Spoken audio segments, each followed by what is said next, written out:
Ladies and gentlemen, welcome back to another episode of Art of MMA. I'm your host, Mike Ginn. Joined as always, I'm talking about professional kickboxer, the mechanic, Brandon Catino. Brandon, how are you, buddy? Doing well, man. Good to be with you. Man, you didn't say on a Tuesday. What's up with that? You're already phasing out? Yeah, I guess so. All right. So we got a couple things before we get started today. Obviously, first and foremost, rocking the tees. Both Bree and Brandon have the logo box tee on today. Use the promo code Thug Life in honor of Thug Rose dominating and winning this weekend. And new, one of the picks that I got over Brandon, even though he had a better week than me. But the promo code Thug Life save you 20% this week only. You can check above. It's there all episode long, just in case you forget. One other bit of news we got, not next week, but the week after. Starting the week after, on Wednesday, May 12th. We're going to be moving to Wednesdays, from Tuesdays to Wednesdays. So expect episodes to be coming out on Wednesdays. There's a couple reasons for it, which will hopefully come out soon. Wink, wink, Brandon. But also another good reason, which I didn't think of at the time we were talking about making the change, was there's a lot of news stories that come out right after we get off the air on a Tuesday, Monday, Tuesday for MMA. So Wednesday, we'll be able to give you a more in-depth episode and more of what's going on, plus closer to coming what's on the weekend. And if anybody has a show from Wednesday, Thursday, Friday, Saturday, we'll be a little more closer to the action. But with that said, Brandon, you ready to jump into this episode? Yes, sir. All right. This week in MMA, the big news that kind of came out right off the bat, Robert Whittaker, we talked about him last week. He should have been next in line. He's not. But it's a kind of combination of two things. One, Adesanya didn't want to wait around. Whittaker wasn't quite ready. And two, Marvin Vettori was ready to go. So coming up this June, it's going to be Adesanya versus Vettori 2. The rematch, Adesanya won a split decision against Vettori on the way up the food chain on his way to being the champion. Also, amazing card, Brandon. That's UFC 263. It's also got the rematch from Davison Figueiredo and Brandon Moreno. So that's going to be awesome. You talked about it offline. We talked about it on Twitter. I was a little shocked originally. I was like, man, you got to kind of wait. You can't do this to Whittaker twice now, because remember earlier this year, Adesanya didn't want to wait, and you ended up fighting Blachowicz for the light heavyweight title. What do you think of this whole situation? I mean, like with Whittaker, I don't blame him. I don't mind him waiting, because you think about with Dan Hooker, like especially with them in the US and their whole quarantine thing, is basically like Whittaker is going to be however long away, from his family and everything like that. So again, he's already so far from his ways. You want him to turn around and do that again?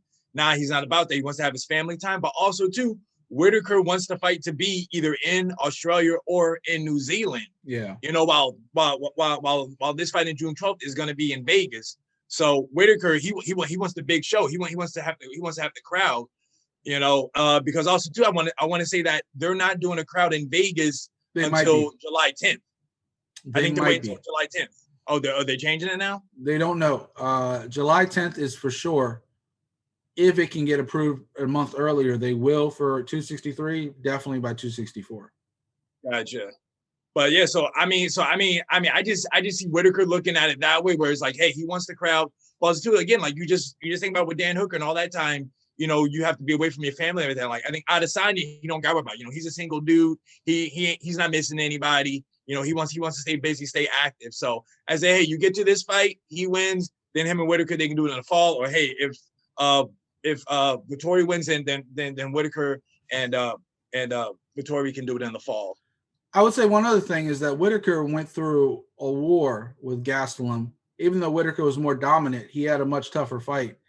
Vettori basically just wrestled and smothered Kevin Holland, no different than Derek Brunson did, and didn't really come out very many bumps and bruises. So he was definitely way more ready to go, and because he just had a less hard fight just like a couple weeks earlier. So I think that's a big difference too. Like Whittaker definitely needs a little recovery time too after that war with Gastelum. So it might have been one-sided on the scorecards, but we all knew that Gastelum was in that fight the whole time. So, yep. Another bit of news, John Jones has parted with first-round management. You're talking about Malky Kawa and his brother. They also represent fighters like Gamebred, Jorge Masvidal, and others. They've been together for 11 years, and now they're separating. Obviously, they both said nice things about each other in the press and on social media. To me, this just screams out the Ngannou situation. Jon Jones is not getting the offer he wants to fight Francis Ngannou. He went out of his way to he kind of like backwards praise Jake Paul. He deleted the tweet later, but basically took a shot at Dana, kind of is what the way people were kind of taking it. Like, oh, Jake Paul, you made over $5 million plus pay-per-view buys, and you're on your third fight, huh? Just your third fight, right? So he definitely took a shot at Dana and the pay scale, which is a whole nother big subject that, the MMA world has been talking about for years. I mean, I can go back Ken Shamrock fighting over the pay scale. It's not a new thing.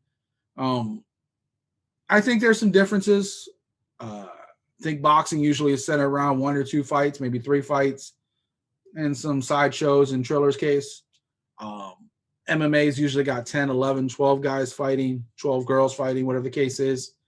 There's a lot more moving pieces. Also, there's a card every week. There's a lot more pieces, but I still think Dana can pay people a hell of a lot more. If you can let Conor get, $50 million after pay-per-view buys and everything else like that, I'm sure you could work it out with Jon Jones so we can get this fight. I think Ngannou would pretty much take anything. Jon Jones is the one kind of holding out because he knows the risk versus reward. It's not just the heavyweight title on the line. It's his legacy on the line if he comes out and doesn't beat Ngannou. So I see both sides, but Brandon, what do you think about the whole thing? What do you think about him leaving First Row Management? And do you think that's the reason, or do you think there's another reason? I mean, I'll tell you this. It's 11 years. Yeah, I mean, it's 11 years. I mean, hey, they were doing well, but hey, it could be where Jon Jones could be looking around. He's seeing other people with maybe who's not, I want to say, as talented, or should I say they have the same resume as him, but they might be making more money. And he's like, yo, it's time for me to jump on this bandwagon. First Round Management, you're not doing your job. It's time for me to move on. I can tell you this. I see him going 2 places. The first place, which is really where I think I see him going, which of course is Dominance MMA, aka Ali Abdelaziz, saying he got Khabib money, he got Kamaru Usman money, and both those guys, they're not really that exciting fighters. Well, like Usman stepping his game Usman's up now. Getting there, yeah. Yeah, exactly. Usman stepping his game up now, dropping fools, but like Khabib wasn't. But though, don't be calling my boy a fool, huh? Don't be calling my boy a fool. But that's why that's my number one pick. I say that's where I can see him going with. The other person would be Paradigm, man. Ali. I'm sorry. Was it Ali Attar? That's his first name. I don't remember. Yeah, but David Fish's group and all those guys. Exactly. But it's Paradigm, the same people that represent Conor McGregor. So I'm saying you're going with Conor. You want to get Conor McGregor money. You go with the same company. Those are the 2 big boys. Yeah. Yeah. So I mean that's why I can see him going. But yeah, I mean I don't see why it is that he would split with them. Like, I mean, unless to me it's just like you're just not doing what it is that he wants. I don't see any other reason why you would leave another group. Yeah, and I think Jon Jones has always been his worst enemy as far as press goes.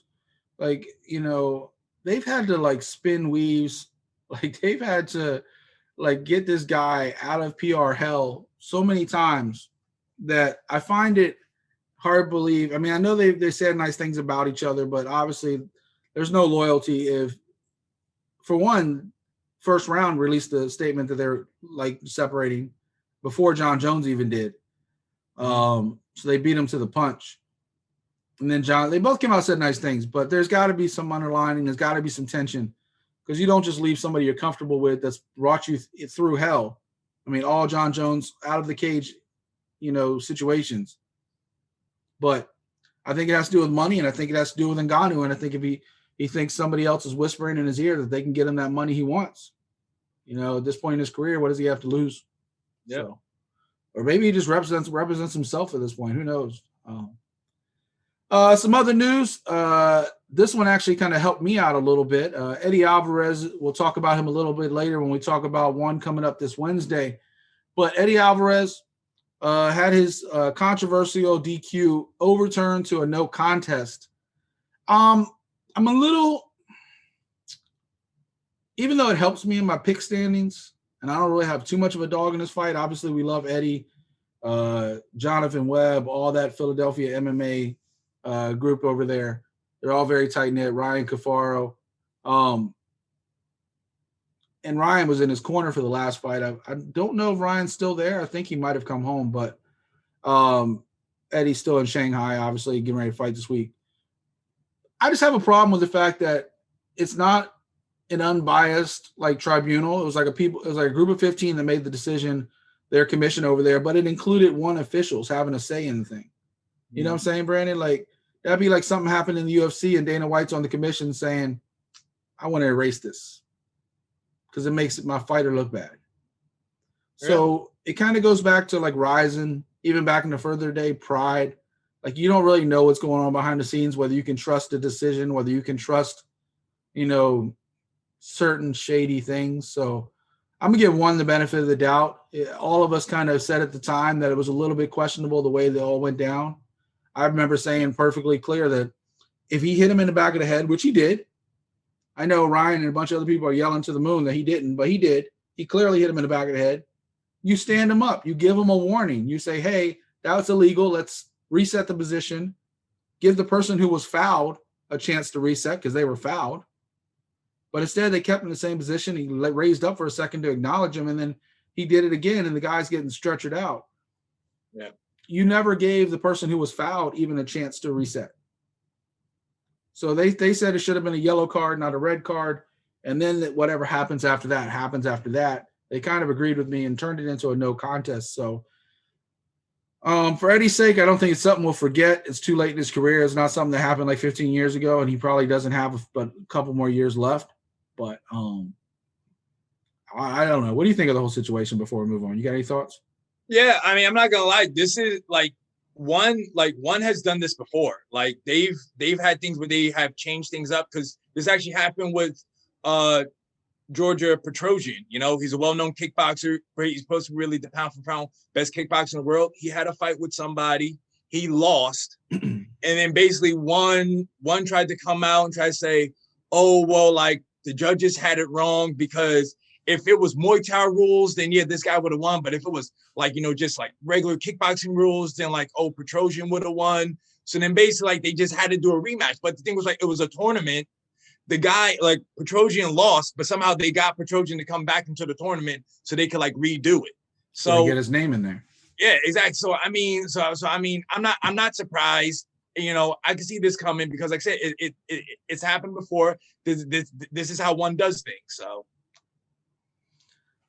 way to go, Brandon. There goes our relationship with one. Thanks a lot. Anytime, baby.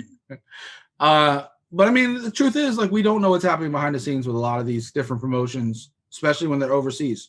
They don't have the same commissions. They do things kind of in-house. It's like when UFC goes to Brazil. UFC is the commission. So, whatever happens in Brazil, it's UFC's decision. Moving on, speaking of fighters that are coming off a decision, knockout, questionable, whatever. I don't even know how to put it because I don't want to spoil later, but we all know what happened this last weekend. Jorge Masvidal, before the fight this weekend, announced with Anwell, they're going to be forming a bare knuckle promotion, but this time it's going to be bare knuckle MMA. It's going to be called Gamebred Fighting Championships. I'm actually kind of excited about this because it's basically MMA without the gloves. I still think it's going to be as brutal as bare knuckle boxing, but there's more things you can do, right? You can kick, you can punch. It kind of takes Jorge back to his street fighting days in Miami, where obviously all no rules, basically. You just came out and you fought. They really did actually have some rules, believe it or not, in those street fights with Kimbo and stuff. It was like you couldn't hit in the nuts, you couldn't gouge somebody's eyes. Like they actually had some rules, believe it or not, if you go back and watch some of those dog fights. But basically it brings Masvidal full circle back to his roots. Bare knuckle boxing's big right now, so they're kind of capitalizing on that momentum. Got a major recording artist like Anwell, who's like big in the Hispanic market, obviously Miami. So June 25th, I think, is the date. They're going to be launching their first event in Miami, bare knuckle promote MMA. So I'm kind of excited to see it. I'm not 100% for all the bare knuckle stuff. I think it's a little more gruesome than it has to be. What do you feel about the whole thing? You like it? I mean, It is what it is. Like to me, it just sounds like it's kind of going back to the original days of the UFC. You know, that's how it was in the beginning. They, what I'm saying, they didn't have gloves. They, you could wear sneakers if you wanted to. All that stuff. So I mean, that like to me that's what it seems like. It seems like going back to the UFC 1, UFC 2 days.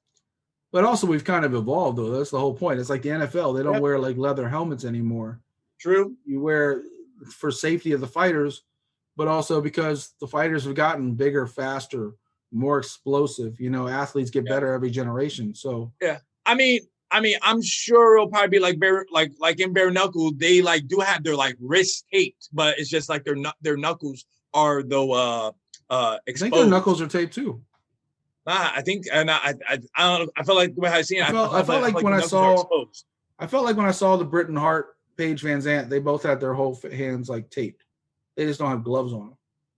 Oh, I probably have to look back because I feel like the wrists are covered and like the back of their hands are, but like their knuckles though just are like exposed. Maybe you're right. I have to look at it too. That's why it's called bare knuckle. I get it, but I'm saying I thought I saw that they had the whole hands taped, just no gloves. But I do get what you're saying. Last couple bits of news before we get into some results. Came out last week. Sorry to keep saying even though I just said again to say anyway.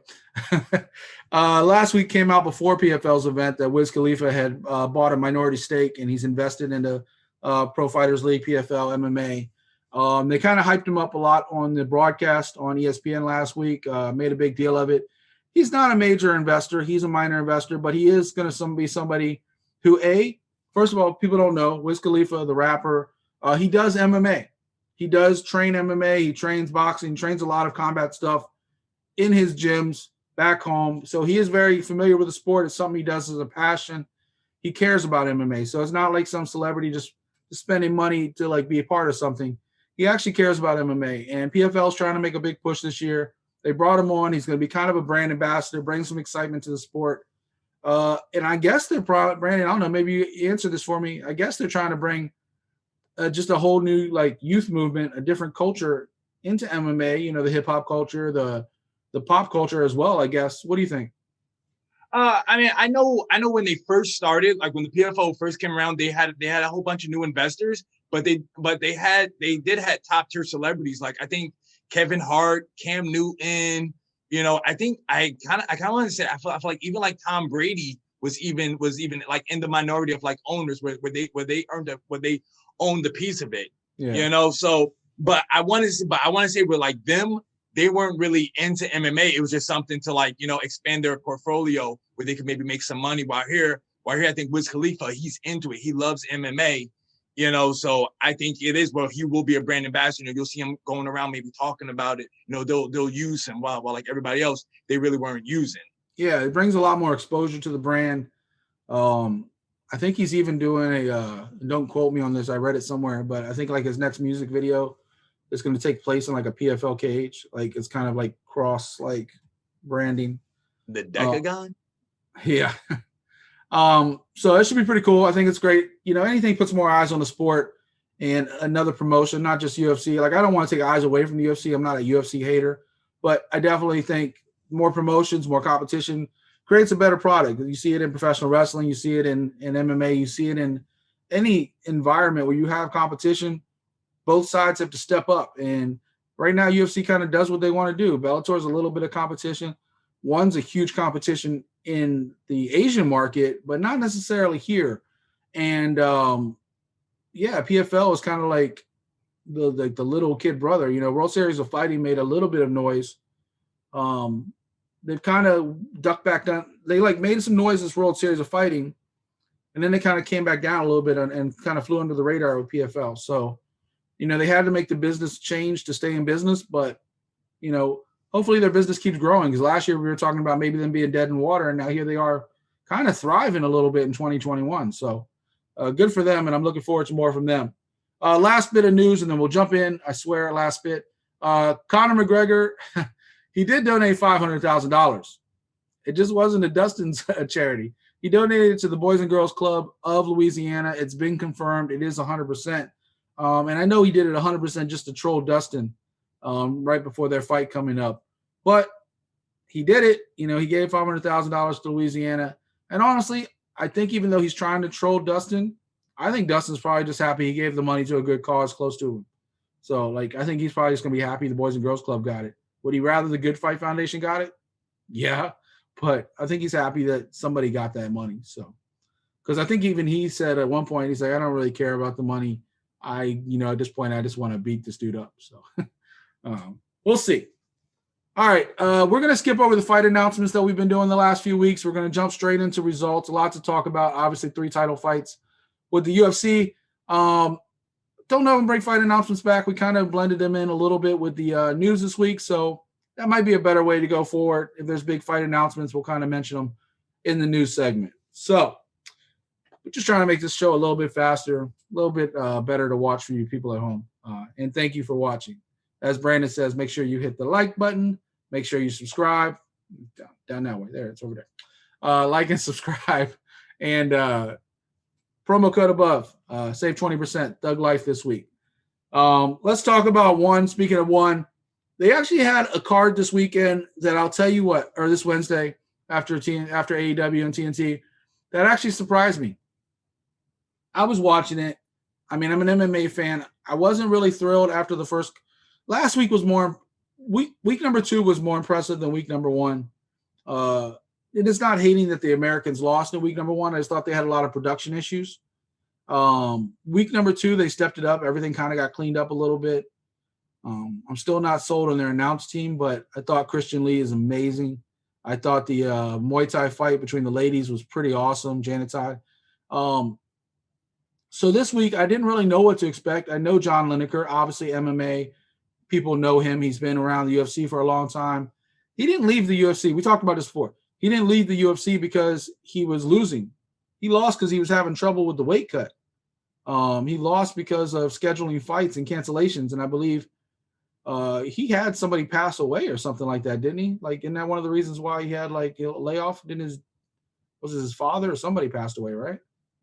I'm not too sure. I just know about not getting fights because they wouldn't like schedule for anything. Yeah, so there was a lot of controversy between Lineker and UFC management. So what's one person's trash is another person's treasure. He steps up to one on Wednesday night and just knocks Worthen clean out. Worthen was trying to get in and out with him, Brandon, but Lineker was swinging for the fences every single punch. You knew what he was going for coming in. He wanted the highlight knockout, and he got it. What do you think one is going to be able to do with somebody like Lineker? Because they do have a lot of great, really good, lighter weight fighters like that. Yeah. I mean, hey, everybody loves the knockout. So, I mean, if you can promote somebody that's knocking people out, that's going to be a star for you. So, I mean, they can definitely use him. They can definitely promote him. They can show highlights of him dropping people. I mean, I wouldn't be surprised if he maybe was the next person for a title shot there. Yeah, I mean, he's got the name, right? And he's got the marketability, and they're finishing up their season this week, and we'll talk about that. They only have a little 4-week run on TNT. But he's also somebody that the Americans know. Even though he's Brazilian, he's been on American TV for a long time. As somebody Americans know, it's somebody that they can help promote this company in America. You talk about New Japan Pro Wrestling, we always talk about wrestling. They run some of these American shows because they're trying to get into this market as well, get more eyes on their product. And they have people that Americans know. They'll put, a Juice Robinson and, David Finlay and people like that are American that people can connect with. A Johnny Moxley might come over for a show. So they do that just to get people's attention. Obviously, one started off with Mighty Mouse, Eddie Alvarez right off the bat. Didn't really go the way they wanted, but people at least paid attention. So more eyes on the product as we keep talking. Co-main event, Wakamatsu defeated McLaurin by unanimous decision. And the fight that actually didn't get televised, which I wish it had, because I heard Brandon talk about John Wayne Parr a lot. We had to talk about it for different reasons off air for a project that I'm working on. But John Wayne Parr, kind of a legend, especially in the world of Muay Thai. He was defeated in the prelims by Nikki Holskin, who's another big name in that world. Brandon, you want to talk about that real quick? That's right up your alley. I mean, it was just a legends fight. I mean, when you really look at the fight, it's one of those fights where like, man, did this really have to happen? But it's one of those things where like John Wayne Parr, he's just a legend of the sport, man. Still fighting. I think like 42, 43. He's still throwing hands out there. I was about to say, yeah, he's on the same age as me. Yeah, but I mean, he wanted to test himself. He wanted to go up against Nicky Holskin. I mean, the Nicky Holskin is just legit, man. The dude's good. It's called the Natural for a reason. I mean, he really dominates, the 170 division. I mean, I wish he was still in glory, but hey, man, he moved on. He's now in one, so he's now tearing it up in one. I'm cool with it. It was a good fight, good striking, but he was just too much for John Wayne Parr. Yeah, and one other thing before we move on, Rayun OK defeated Merritt Gufarov. The reason that's important, the winner of that fights Eddie Alvarez on this week's episode. So OK is going to be pulling back-to-back duty week after week.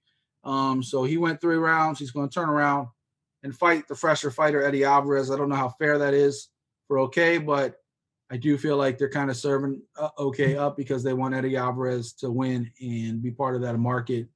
But as we saw with Mighty Mouse, these guys over in one are no joke. These fighters are real fighters, and these are some of the best in the world that one has gotten, especially over in the Asian continents. The Asian countries like China and Japan, even they have some fighters down from like Australia and New Zealand, that whole like hemisphere. So one's no joke. Make sure you pay attention this week. We'll talk about that in a minute. Anything else you want to talk about that card before we move on, Brandon? Nah, man. Talk about everything. So this one we did make picks on. Didn't work out very well for me. Worked out 50-50 for Brandon. We're talking about PFL's debut for the 2021 season. PFL 1. Showtime Pettis versus Clay Collard. The whole card was fantastic. I'll tell you this. I didn't watch it live. I had other things going on last Friday. Went back and watched the whole thing Saturday morning via ESPN Plus. I got to tell you, with the inclusion of Wiz Khalifa, the inclusion of ESPN as a broadcast partner, I mean, I believe they were on ESPN last year too, but but the production has stepped up 1,000 times. The entrances look crazy. I really like the way they did everything, to be honest with you. But you had upsets all over the card. We're going to go ahead and start out talking about upsets. Let's go ahead and jump right in and talk about the main event. Anthony Showtime Pettis came in, said he wanted to be the face of PFL. Brandon, what happened? Clay Collard, that's what happened. Clay Collard was like, nope, not on my watch. Came in guns blazing. He just straight went up after Anthony Pettis. Did not respect him whatsoever. Didn't care about what he did in the UFC. He was like, yo, this is the PFL. This is my time. I'm going to put some hands on you. And that's exactly what he did. Now, I'm not going to lie. Anthony Pettis did have a chance to finish him, I think in the third round, because he caught him with a kick, and then I think he hit him with a knee. But Clay Collard, he was just able to hang on, did what he had to do. He got that hand raised. Yeah, and for all intents and purposes, I think Pettis won that third round. But I mean, Pettis almost got finished in was it the first round or maybe second round? Yeah, it was first Pettis round. Was on the ground. He got rocked, was on the ground, and Collard followed up, but Pettis was able to grab him and kind of pull him down into guard. Pettis was in deep trouble early. And we sat there, and last week we were talking about the picks, and we didn't sell Collard short. We just thought, Showtime wants to show up. He wants to take over. He has to step up. And I made the comment, it depends what kind of shape Showtime shows up in. If he shows up in RIP 155 shape, or if he shows up in I don't care 170 shape, it's a difference. And obviously this fight's at 155. And he did show up looking pretty good. I thought going to the cage, I was like, oh. I mean, I knew the result ahead of time, so kind of a spoiler. I knew Collard won. I just wanted to see how it happened. But he looked legit. He didn't look like he was out of shape. He looked like he was ready. And this was all props to Collard. Collard came out and took it to him. He knocked him down early. He kept knocking him down. He kept every aspect. And it was just, I think, and it's hard to say because, Pettis wants to be the face of PFL, but I think Collard was hungrier. I think Collard wanted it more. So that was that. The co-main, another upset. No, I don't really want to call it an upset because we talked about this. Marcin Held is legit. He's been around the world. He's a veteran, same age as Schulte, but Schulte is the two-time defending champion. This is the one Brandon got right over me. I took the defending champ, and he took Marcin Held, and he was right. Brandon, what happened in that fight? Because it went to decision. It was actually a close fight, 29-28 around the decisions. What do you think happened? Like I told you when we previewed this fight, I said, hey, if it goes to the ground, Marcin Held all day. The thing was, like, I just didn't know how his stand-up was going to be. Well, in this fight, we saw how his stand-up was. He came, they were standing like really the whole, well, should say majority of the fight, and Held got the best. I mean, you look at Schulte's face. He had a busted nose. He was bleeding, and they were just in there, man. They were in there trading. I want to say that I think Schulte maybe took the third round from him. I think it was, because I think I might have gave Held the first and second round. I think I gave Schulte the third round. But it was a good fight. Every round was so close. Yeah. I agree with you, and I think Marcin Held impressed a lot of people. I think he's, just shows, like, no matter how long you've been fighting, fighters keep evolving. You look at Usman in the main event. We'll talk about it later, but one of the things he said in his post-fight is like, just because I'm champ doesn't mean I'm not evolving. I'm still getting better. Marcin Held is still getting better. He was a grappler for a long time. Now he's developed a pretty decent stand-up, and that's going to make him very dangerous this season. And he's already got a step forward towards that championship because he's already knocked off, the defending champ. So we'll see what happens. Still got quite a bit of the season to go. These guys will be back in June to fight again, I believe. And it goes through, what is it, December? Well, I'm not sure. Yeah, usually the finals is on New Year's Eve, but I don't know if they're changing that this year. Yeah, we'll see. They got a little late start this year, so we'll see how they do it. A couple other things that happened of note. Bubba Jenkins did beat defending champ Lance Palmer once again. A guy who's been around a bunch of different promotions. Bubba Jenkins, he's no stranger. He's also not that old. Same thing like Marcin Held. Came out, took it to Lance Palmer, and honestly, it wasn't even close. Like, he dominated Lance Palmer for 3 rounds, 30-27 across the scoreboards. I know you were looking forward to that fight. Did you see Lance Palmer didn't have a chance at all, did he? Yeah, nah, like I said, this was I was looking forward to this one, but Bubba Jenkins was really looking forward to this one because I want to say that their, I guess, like, rivalry goes back to their college days. I think even though both of them kind of downplayed that, but yeah. Yeah. But Bubba Jenkins came out, took it to him, and he said, like, hey, you were the champ, past tense. You got to earn it again. And he was like, nah, I'm taking it this year. So kudos to Bubba Jenkins. But like I said, man, it's not over yet. Like I said, this is just a regular season, part of it. Playoffs haven't started yet. So how many fights do they get? Usually I want to say it's 2 out. I want to say, if I remember, usually it was like 2 fights because it's all about the points and how you do it. So finish versus decision, blah, blah, blah. Yeah.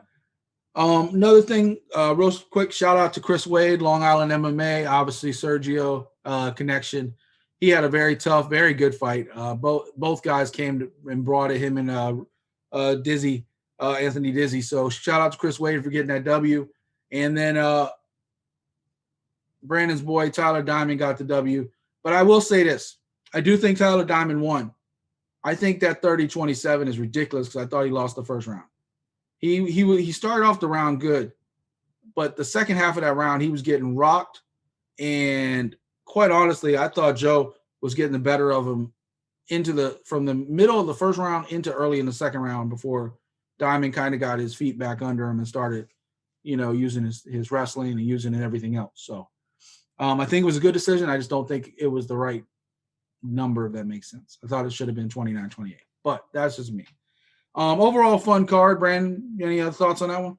I enjoyed Ken Flo on the commentary. I think him he was good. I think him, Randy Couture, and Sean O'Connell. I think they work well together. Randy's funny because he's almost punch drunk at this point. Yeah, and it's not. Look, man, he's a legend. I've got pictures on my Facebook profile with Randy Couture from back in the day. Like Randy's amazing.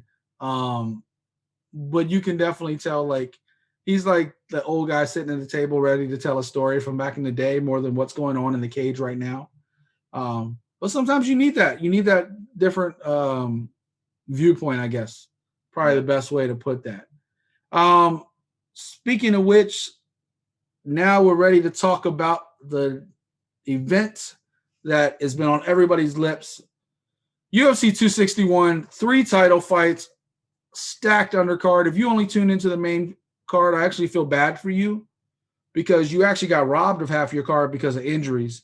And then the other half, and then obviously you had, knockouts galore. So pretty quick main card considering how long the night is when you talk about a UFC event that starts from the early prelims and works their way up. There was a lot more action on the early prelims, but the main event did not disappoint at all.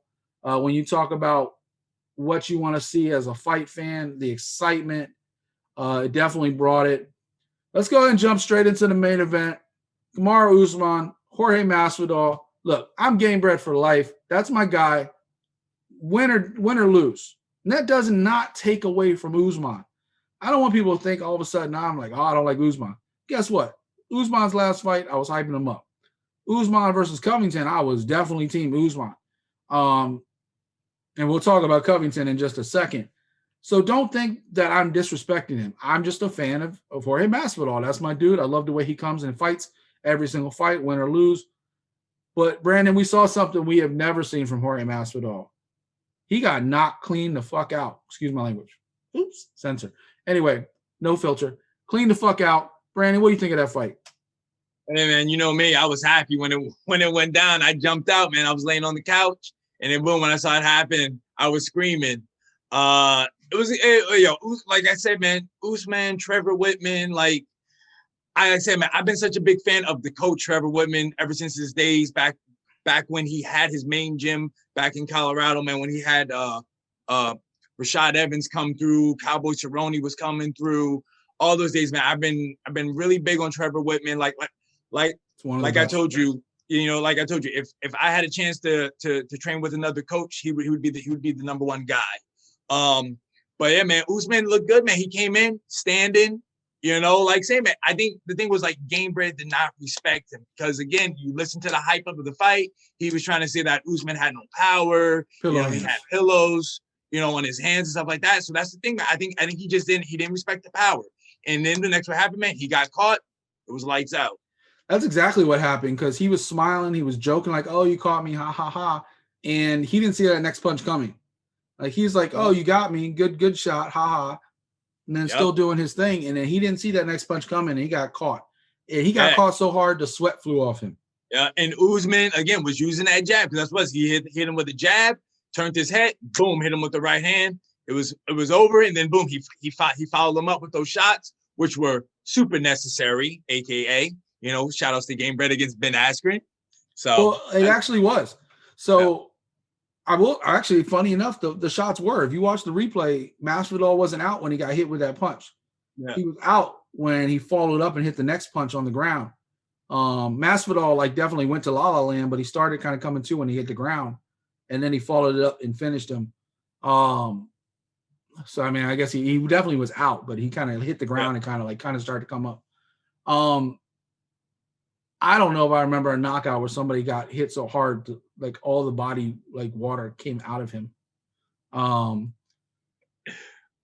But there was also, let's be clear, Masvidal had moments, especially in that first round where he was, he got taken down, he got back up, he sat there and tagged Usman on a number of occasions.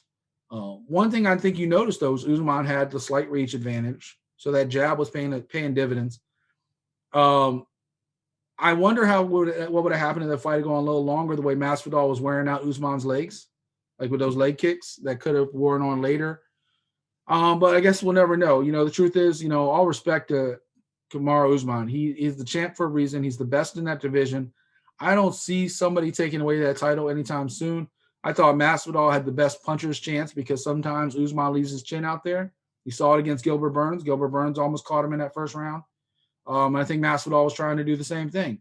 But the more Trevor Whitman gets with Usman, the more he gets that striking firmed up, leading that jab. So I think Usman does have somewhat of a questionable chin because you've seen him rocked on a number of occasions. But that jab keeps you from getting to his chin. That's protection 101. You're not that good with bobbing and weaving? Okay, we're going to give you this jab, and we're going to keep peppering that jab so you can't just lunge in like that because his jab is a knockout punch. Like, he puts people down with that jab. That's how hard he hits. You saw it with Gilbert Burns, and you saw Jorge get backed up with it. So Usman's only getting better. Like you said after the fight, I may be the champ. I may be, this far into the game, but I'm getting better. And that's a scary thought because I don't think at 170 there's anything left for him there, even though he's still like only defended his title a handful of times. But he's ran through everybody on the way up to that title. Covington's next. Covington's going to get the next shot. He wants it sooner than later because obviously Usman didn't take a lot of the punishment in this fight. We can talk about whether Covington's even worthy or not, but Covington, Leon Edwards, any of these guys, I don't think they stand a chance against Usman. What do you think? I mean, there is one fight that I want to see, and it's somebody who he hasn't fought yet, and that's Wonder Boy, Stephen Thompson. That's a guy who can stand with him. That is a guy, he has good wrestling, should I say takedown defense. He's been training with Chris Weidman. That's his brother-in-law, I believe. So I mean, that is a fight that I kind of would be like. That's a fight I would be interested in seeing for the welterweight title. But I just don't know if they're going to give it to Wonder Boy. I don't think Wonder Boy is something they're talking about right now. I can see from a distance point of view because he is somebody who's actually longer than Usman, so his jab wouldn't be as efficient. Wonder Boy can come with those kicks from any different angle. I just don't know if his takedown defense is on that level. We've seen his takedown defense in MMA, but Usman's on a different level with some of these takedowns. It'd be an interesting fight. I just don't think it would make a difference personally. On the other side, so we know what's next for Usman. It's Colby Covington. Dana's already said it. Covington has talked his way. Yeah, I don't know why. Covington's talked his way back into a rematch. He sat out long enough waiting. He turned down Edwards. He's turned down everybody because he wants another shot. Like, bro, I don't understand, man. This is another guy again, bro. He broke Covington. Oh wait, no, I'm sorry. Wait, Covington did have one more fight because then he fought Robbie Lawler, and I think that was it, right? So he had the one fight against Robbie Lawler. Woodley. All right. It wasn't Lawler. So Lawler. He beat Woodley, and he finished Woodley, and then. But yeah, Usman broke his jaw and finished him in the 5th round. And it was never, I mean, the fight was a little competitive, but it was never that competitive. From Covington's point of view, I hate to give this guy credit for anything. He was going through a lot of turmoil in his camp. Obviously, the fallout with AT&T, Masvidal, and all those people. He's now got a new camp. He's got new trainers, new coaches, some of the best in the business. I believe he's with MMA Masters, right? Yeah, MMA Masters. Yeah. And he doesn't have the distractions now. He's in the gym focused. And Covington, for all his antics, is a really good fighter. So I think it'll be more entertaining. I think he's somebody who has the wrestling. But I don't think Covington has the striking now to deal with Usman. Bro, he's getting finished. He's getting finished just like Masvidal. I'm sorry, man. Everybody, he's gonna get done. He's gonna get done before the 5th round this time. I agree. I think it's gonna be quick. I think first, second round. I think Usman's just like you said, he's just getting better. Masvidal actually might have a dance partner coming up too. Khamzat Chimaev, fortunately, he's been dealing with a lot of the side effects of COVID. Now he's calling everybody out. And I mean everybody. He's ready to go this summer. One of the people he called out, Jorge Masvidal. I believe he's also called out Diaz and a number of other people that he thinks will make a great stand and bang fight. He's obviously calling out champions. He even said he might even go all the way up to 205 to fight somebody if he thinks it's worth it. You're talking about a guy going 170, 185. Who knows where he's at it weight-wise because of his lack of training. So that may be another thing. He might not be able to go below 185 at this point until he gets his conditioning back to normal. But he is training again, and he did call out Jorge Masvidal. I think that'd be a fun fight. I don't think he has the experience to go toe-to-toe with a Masvidal, especially at 170 where he's not as strong as he is at 185. I don't know. What do you think? Masvidal isn't taking that fight. He has no need. Who is this guy? Nobody. Gamebred's top 5. This dude's not even there, man. He can go fight somebody else, call out somebody else, man. Gamebred, he'll fight. He can fight the winner of Leon Edwards and Nate Diaz. That's what I see. Yeah, or the loser, one of those guys. I mean, him and Edwards, they have unfinished business. I'm sure Diaz would like to get a rematch against them because remember, according to Nate Diaz, he didn't lose that fight. The doctor stopped it. He was still ready to go. He's getting his ass whooped. I know, but either way, man, him and Masvidal a fight. That's a money fight. You know, Gamebred, he wants the money. You know, I say they can make the Edwards fight a money fight because they can build off of it. Because you can just go back to him saying, oh, a 2-piece and a soda all day, and people will be like, oh yeah, I want to see this fight. So, all right, let's move on from that one. Obviously, Usman only getting better. I mean, like Brandon said, put some respect on his name. I'm not disrespecting him at all. I'm still Gamebred for life. Masvidal is my dude. I don't agree with him politically. I don't agree with a lot of his life choices. But in that cage, he has won me over with his fighting style and the way he goes balls to the wall every single fight. So Jorge will be back, no doubt. Whether he wants to be or not, that's the question. He is getting up there in age as well. You know, and he finally got his title fight. So, you know, a legit camp and everything. So, but I mean, this time, no excuses. Like he got what he wanted. So, and then they both squashed it afterwards, which is kind of cool too, because, you know, this is MMA. That's what they do.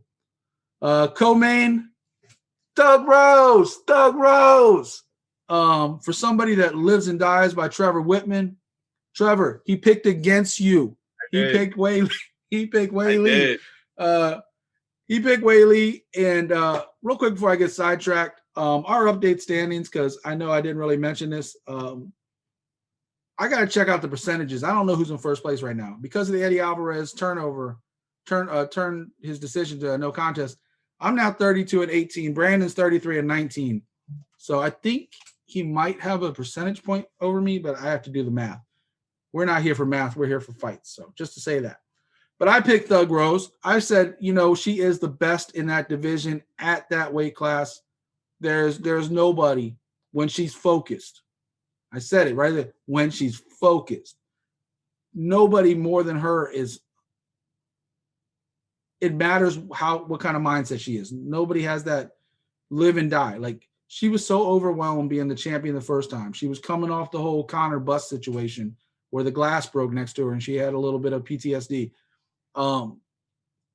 Man, she came, she saw, she head kicked, and Weili still not even sure what happened. She can argue it was an early stoppage, but she was out cold. Break that fight down for me real quick. Hey, man, shout outs to Thug Rose. Like I said, yes, I am a big Trevor Whitman fan. That's why I was a little hesitant to pick against Rose. Check the replay. You did not hesitate at all. Well, because I told you beforehand that I was going back and forth on it. That's what I said. I was going back and forth, but I just thought wait. Don't lie, Brandon. But what happened was, man, like, yo, Zhang, she got fooled. She had thought a low kick was coming. Instead, it went high. She got caught. She got dropped. She went night-night. So I mean, it was a good fight. You know what I'm saying? Rose had the reach. She was using her jab as well. You know, trying to keep her at bay. She was throwing those low kicks. You know, and then boom, she threw another kick. Like I said, Weili thought it was gonna be low again because that's what she was throwing. She was throwing a whole bunch of low kicks, and then boom, she went upstairs, caught her. So yeah, I don't think there's any debate what really happened in that fight. I think Rose just pure technique. I said it beforehand. I think Weili had more power. I think Rose has more skill. And one of those things. I don't think it's really a matter of what's next for either fighter. I think there's a rematch coming. I don't think Dana even hinted any other way. Weili wants another shot. She thinks it was a fluke. Rose doesn't have any other real opponents in the division. They're gonna run it back. Who do you think should be next? I mean, there are two obvious. To me, there's two obvious choices, but I think one of them already has. Lean into the mic a little bit for me. Well, I was gonna say there should be two people. One of them though, I think already has a fight coming up, and that's Carla Esparza. Where I think Carla Esparza is next, but I think she has a fight coming up. I want to say in June maybe. But the other person, which I know you say Thug Rose is the best in that division, but there's somebody who really kind of is on a hype train. But the thing that's stopping her is injuries. No, I'm gonna say Tatiana Suarez. A lot of people forget about her, but she was on the come up because she's still undefeated. But the thing was like, I think she has a problem with her neck. So I mean, she's getting that taken care of. But I mean, if she's on her game, I mean, she's just taking girls down and she's just ragdolling them. But she's not even ranked right now. Exactly, because she's been inactive. That's why. I mean, you can make an argument for Janan. I always mess up her name. Carla, I feel like Carla's going to be a contender for a long time, but I don't think she's going to get that belt back like she had before. And then everybody else has kind of still got some room to grow. You know, Gadea's been kind of on her way down. Waterson's kind of right where she always is. Torres is coming up. Angela Hill's always hot and cold.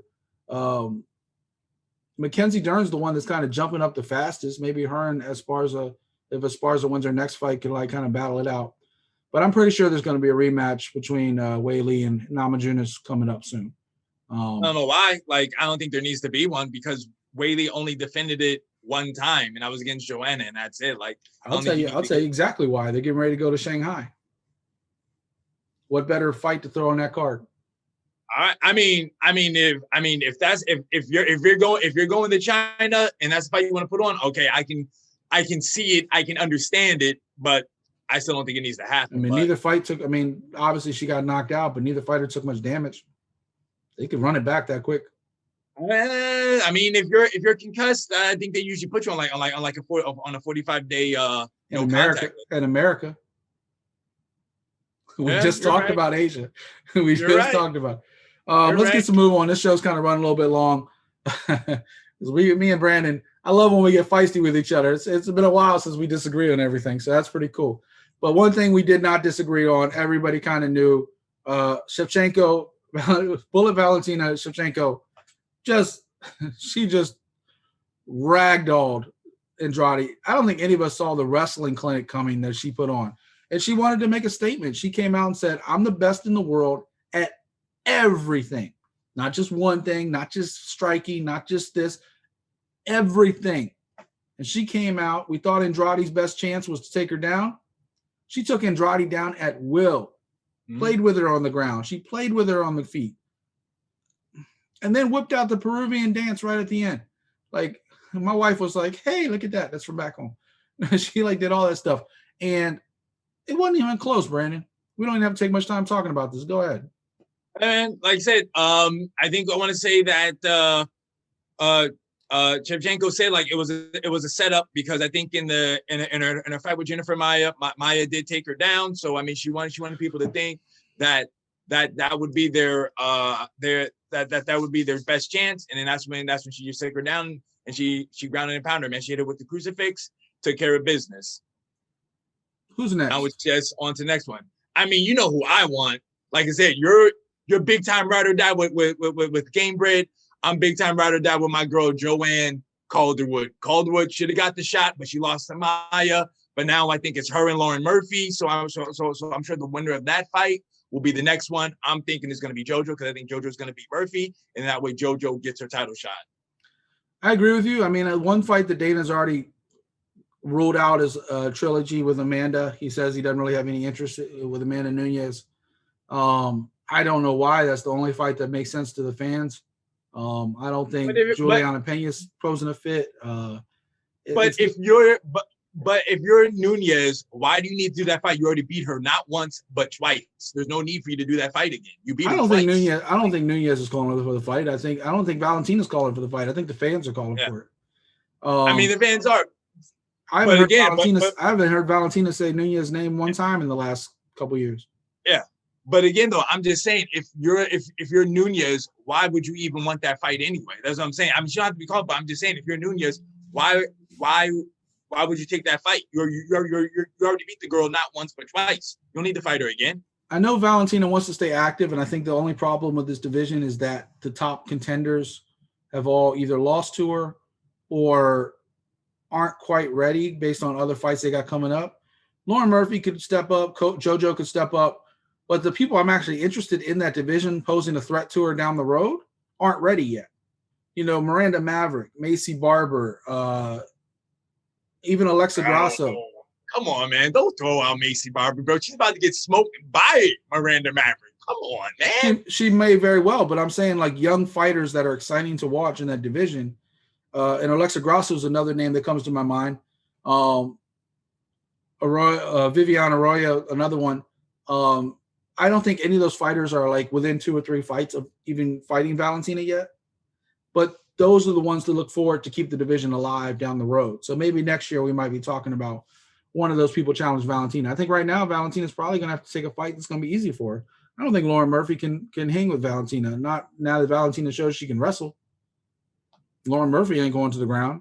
So she had her first submission ever last fight, and I think it was just hey, look what I did. So I think that's that. Other results we're talking about real quick. Man, it's just heartbreaking what happened to Chris Weidman. I think we all thought Uriah Hall was going to win or wanted him to win, at least on this show. I've seen a lot of the fans kind of were rooting for Weidman a little bit too. I said this on Twitter, and I'm going to throw this out here. A lot of people probably don't know this. We all know the 6 degrees of separation as far as immediately, right? Uriah Hall's last opponent was Anderson Silva. Obviously, 7+ years ago, Chris Weidman was fighting Anderson Silva in their rematch. Anderson Silva goes to deliver a leg kick. Weidman shin checks it or knee checks it and breaks Anderson Silva's leg clean. Fast forward, Saturday night, Uriah Hall had his foot firmly planted, so he had his leg strong. Weidman goes to deliver a leg kick. Same thing happens to Weidman. It's one of 3 times to ever happen in the octagon. I have a hard time finding the 3rd time. I just heard the UFC announcer say that it happened. Corey Hill. Who? Corey Hill. Corey Hill? Okay. I'll have to go look that up. But 2 out of the 3 times have involved Chris Weidman. Talk about coming full circle. It's unfortunate. You pray for the guy. He said he'll be walking again in about 8 weeks, maybe training in 6 months to a year. He got a titanium plate in his leg. He's going to be okay. I said when it happened, you look at athletes like Gordon Hayward, Paul George, they've done it in basketball, Anderson Silva. A lot of people can come back from this injury. Alex Smith in football, he had major setbacks because of infections and stuff. You hope really Chris Weidman doesn't have any kind of infections. Everything's just replant it, let it heal. Now he is 36, something like that, 37 years old, 36, something like that. And 36. Yeah, so it's a little harder to heal at that age, but he can. And thankfully, he'll at least have a normal life. Whether he steps foot in the octagon again, I don't know.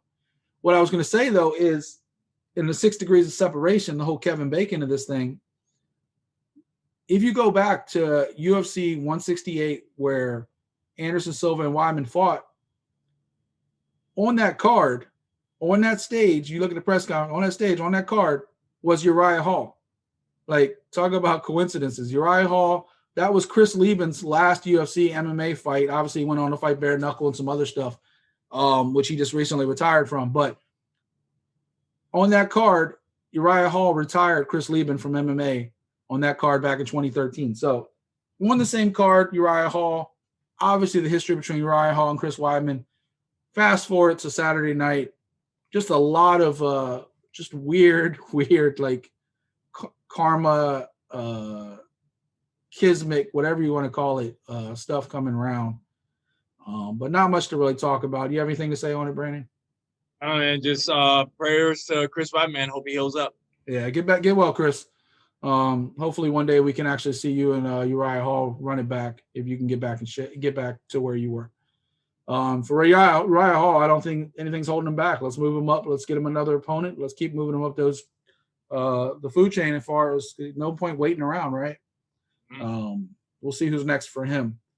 And then eerily, almost Sean O'Malley-like, Jimmy Crute was actually, he might even have been winning that first round, even after he got kicked. So let me back up. Lionheart, Anthony Smith, Jimmy Crute. Anthony Smith delivered a kick to the back of his leg, hit that nerve. We saw it with Sean O'Malley versus Chito Vera. Your leg just kind of goes wobbly, you fall. Jimmy Crute still took him down. Jimmy Crute finished the round. Jimmy Crute wanted to keep fighting, but he clearly had no stability in that leg. The doctor stopped it between the rounds. Jimmy Crute, all props to him, tough as nails. Anthony Smith, though, that wasn't something that Jimmy Crute lost by accident. That's a technique. And Brandon, I know you guys probably trained that at Tiger Schulman's. Like there's certain places to kick. Chris Weidman does like the wide leg kick. But if you're a really good technical kicker, you kick behind that leg, you kick behind the nerves, and if you land it, that's what happens. What's your expert opinion on like how that kick happened? And then, I mean, shout out to Anthony Smith, like you said, but that's what he was aiming for. I feel bad because I want to say that Jimmy Crute was actually training with Chris Weidman too. So, I mean, for it to happen to both those guys, that's a little funky. But hey, man, hopefully Jimmy Crute, he'll be all right as well. And, hopefully we'll see him again at the end of this year. All right, we're going to talk about a couple quick things and move on to make our picks so I can get Brandon out of here today. Episode running a little bit long. Randy Brown, just has anybody checked Randy Brown's Twitch stream to find out what the beef is with Cowboy Oliveira? Do you know? Somebody get back to me. Who watched that Twitch stream to see what exactly is their bad blood for after the fight, the way Randy Brown reacted? But Randy Brown looked really great against Cowboy Oliveira. One decision I actually really disagree with. Maybe you'll disagree with me. I thought Dwight Grant lost against Stefan Skulik. I thought Skulik did enough to win. I thought it wasn't even like in my mind. I'm like, no doubt, 29-28 Skulik. What do you think? I want to say that I'm with you because I think I was a little shocked. Yeah, I think I was a little shocked when they said his name when they said Grant's name as well. So yeah, I'm with you on that. I was a little shocked about it, but hey, man, it happens. And then talking about, stat card, Brendan Allen looked great against Carl Robertson. People said he couldn't stand with him. He stood with him. And he actually probably got the best of the exchange on his feet that led to the submission. And then shout out CFFC, Cage Fury Fighting Championships. Pat Sabatini finally made his UFC debut. You're talking about another one of Jonathan Webb's guys. That's why we went so far down in the card. Man, he looked fantastic against Tristan Connolly. Tristan Connolly's a guy who's fought as high as 170 pounds, I think, Brandon. Yeah. So he was the one that beat Michel Pereira at 170. So to come all the way down and fight Pat Sabatini at, I think it was 145 pounds. Yep. Man. And then also Batgarel looked fantastic with that knockout against Masvidal. So definitely a lot of stuff on that card that was impressive. We're going to move forward now, though. We're going to make our fight picks real quick. We're going to try to kind of breeze through this. Not to discount the action this weekend, but there is actually a lot of stuff to talk about this weekend. But, we got lives, and Brandon's got to get to work. He's got to train up those kids at Tiger Schulman's. Let's talk about one championship. We didn't really talk about it last week. Let's talk about it this week. One championship on TNT is the season finale. They're running a 4-week run. The main event, a lot of people probably don't know a lot about either one of these guys. But Aung Ladensang is the former 2-division champ. He lost one of the belts to his opponent, 13-0, Rainier de Ridder. And now, because of a fight, like the fight was originally against a different opponent, that opponent dropped out. De Ridder dropped in. And now De Ridder's trying to take his other belt. How do you see that fight going? I actually know about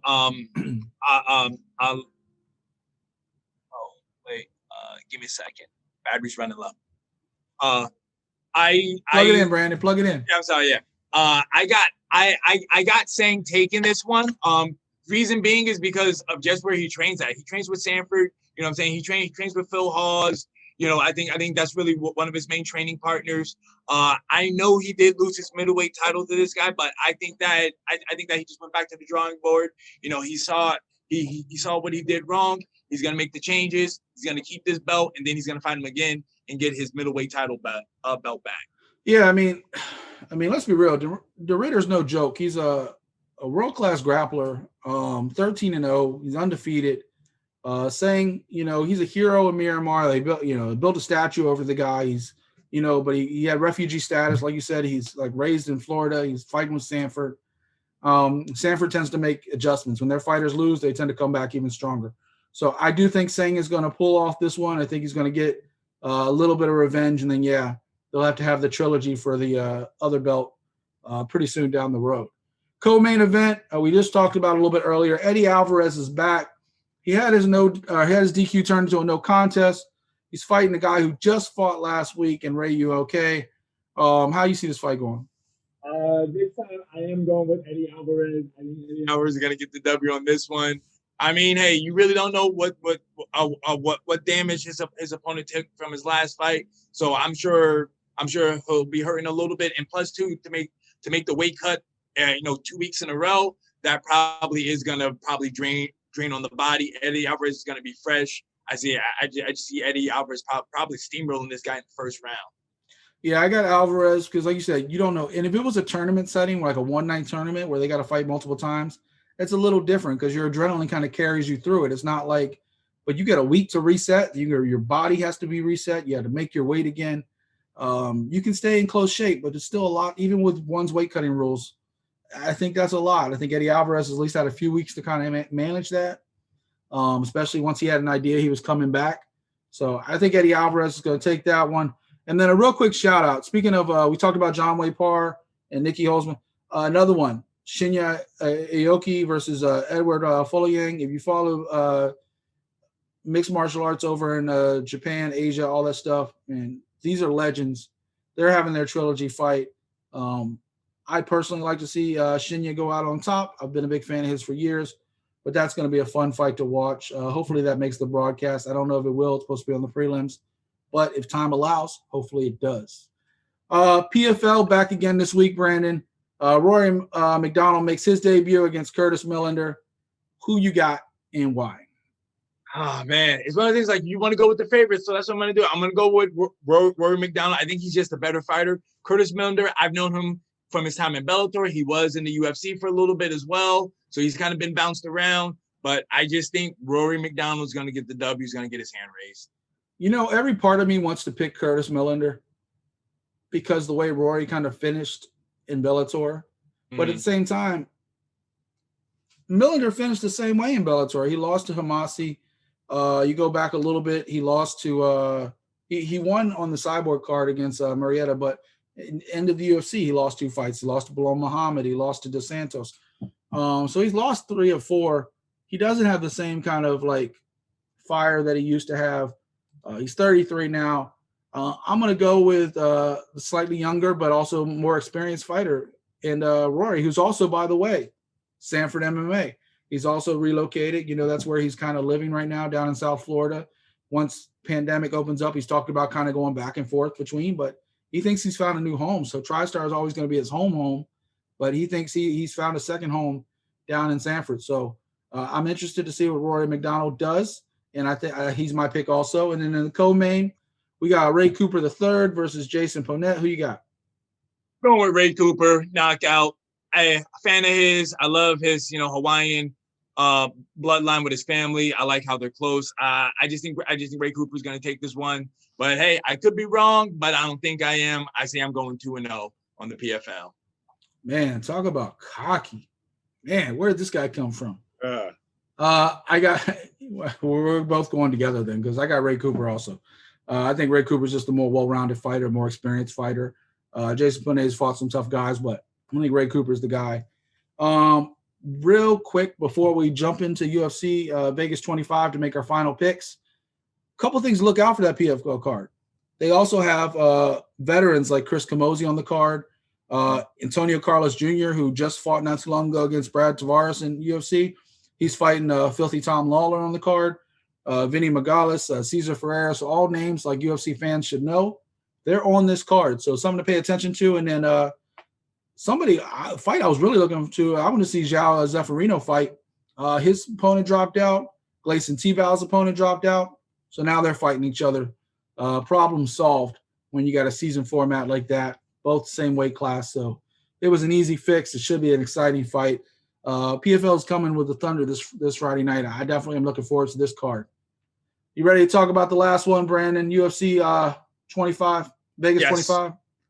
All right, let's finish this one up strong. Dominic Reyes, Uriah Prochazka.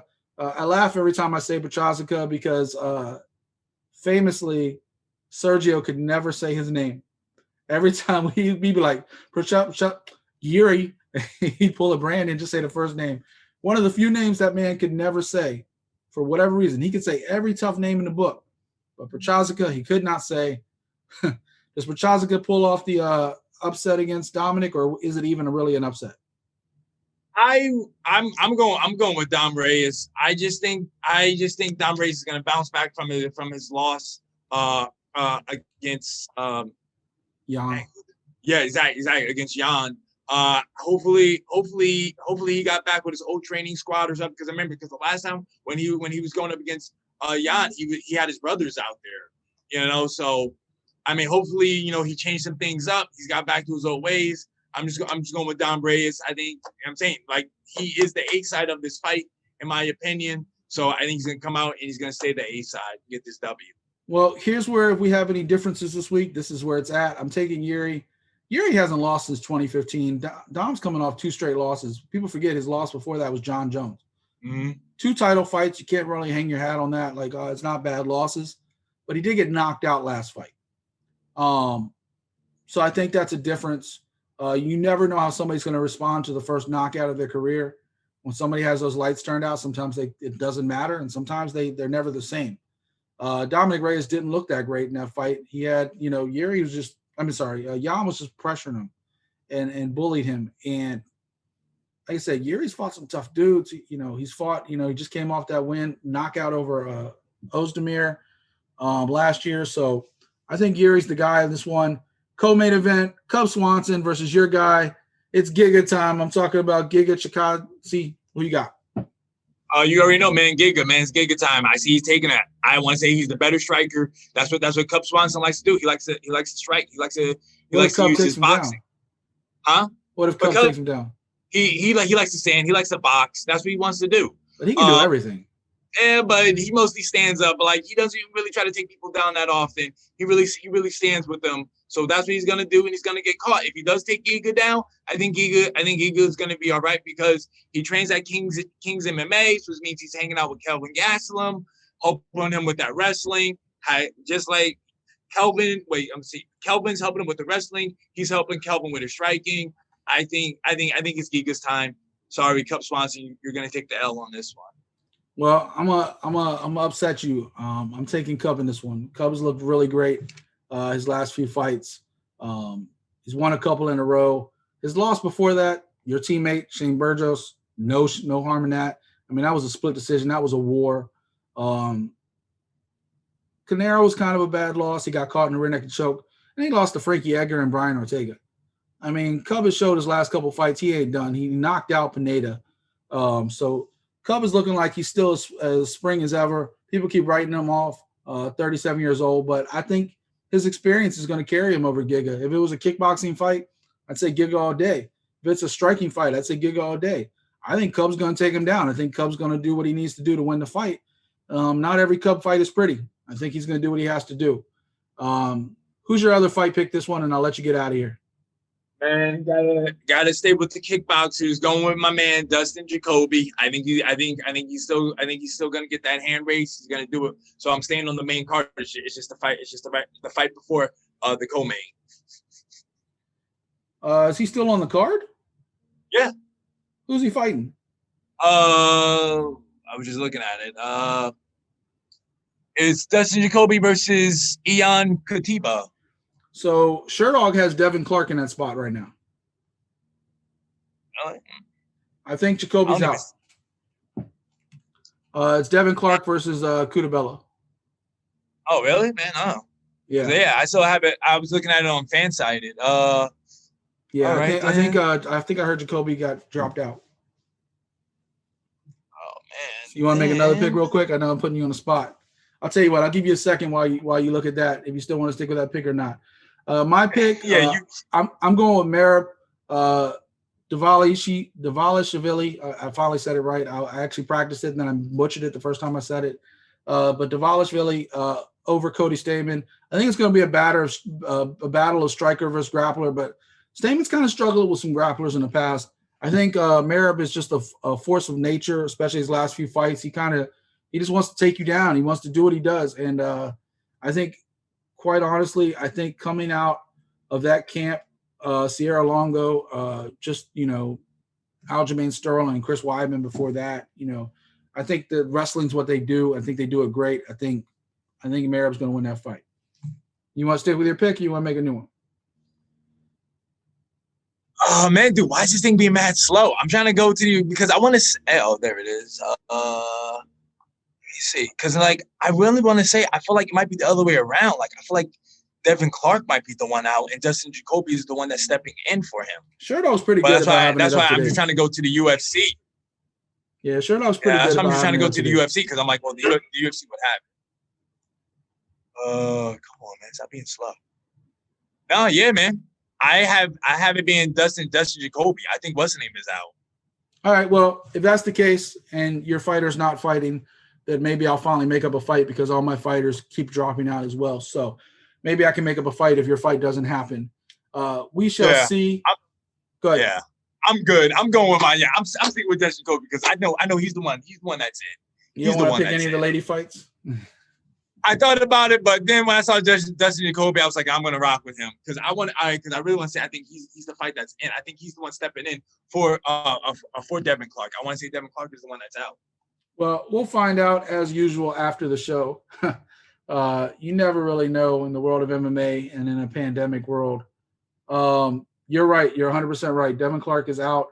Dustin Jacoby is in. It happened 6 days ago. Sherdog just hasn't updated their thing. So you're 100% right. I still hope you lose the pick. I won't. But I'm not putting my money on Cutabella after he just got knocked out twice by the same guy. So hey, man, wait, yeah, exactly. Yeah, Cutabella was the guy that was like, oh no, wait, I didn't get knocked out. I was just acting all silly. And then he got knocked out again. Yeah, I'm not putting my money on that one. How do you feel real quick about that Merab Cody fight? Oh no, I think it's gonna be a good fight. Like I said, man, dude, Merab, I mean, he just has your pick, Davich, right? That's how you say his last name, right? Davishvili. Yeah. I mean, dude, the dude has cardio for days. I think he is just. I think he's up there, man. He's gonna move up. I see him getting his hand raised as well. Yeah, and one other thing I'm looking forward. It's gonna be like I think it's the first fight of the night on the prelims. I'm looking forward to seeing Luke Sanders back in the cage. I think he had his comeback fight like late last year, and he looked really good. So, he lost, but he looked good early anyway. But he lost to Manis. I'm looking forward to seeing Sanders back in the cage. He was a prospect before he fought a lot of injuries and stuff like that. And then obviously Becky Lynch broke his heart and went to go with Seth Rollins. So poor Luke Sanders. He needs a win. He needs a win in life. All right, Brandon. It's been a long show. Anything else you want to talk about? Nah, man. It should be a good weekend of fights. All right. Tell the fans at home what they got to do. Remember, like, subscribe, comment, please, guys. Let us know what you guys liked, what you didn't like about the show. And remember, man, get a shirt. Represent Art of MMA out here. Save 20%. Thug Life. In honor of Thug Rose, I had to throw a little Tupac reference in there. But Thug Life saves you 20% this week. Only every week we're switching it up. Make sure you're paying attention. So one promo code won't work next week. So get it while you can. Don't want to have FOMO. Brandon, I think that's about it this episode. What do you think? Yeah, I was just going to say, Tupac reference? I thought Thug Life was for John Cena, That's Word Life. Oh, was it? I thought it was Thug Life. Home economics, Word economics out Word here. Life, basic thugonomics.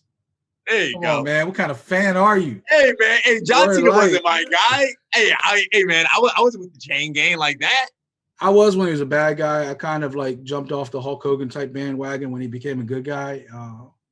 But I always appreciate John Cena. He's always fun. And he's a local Tampa guy. So shout out, John. Whenever you come back to town, come on the show. Talk some MMA. All right, folks. That's a wrap. This is Art of MMA for the mechanic, Brandon Catino. I am Mike Ginn. We will see you next week. And then remember, 2 weeks from now, we will be on Wednesdays from now on. So leave a comment. Let us know what you think of the episode. Give us some feedback on some of the topics we talked about. Let us know what you think. All right. This is Art of MMA. We're out.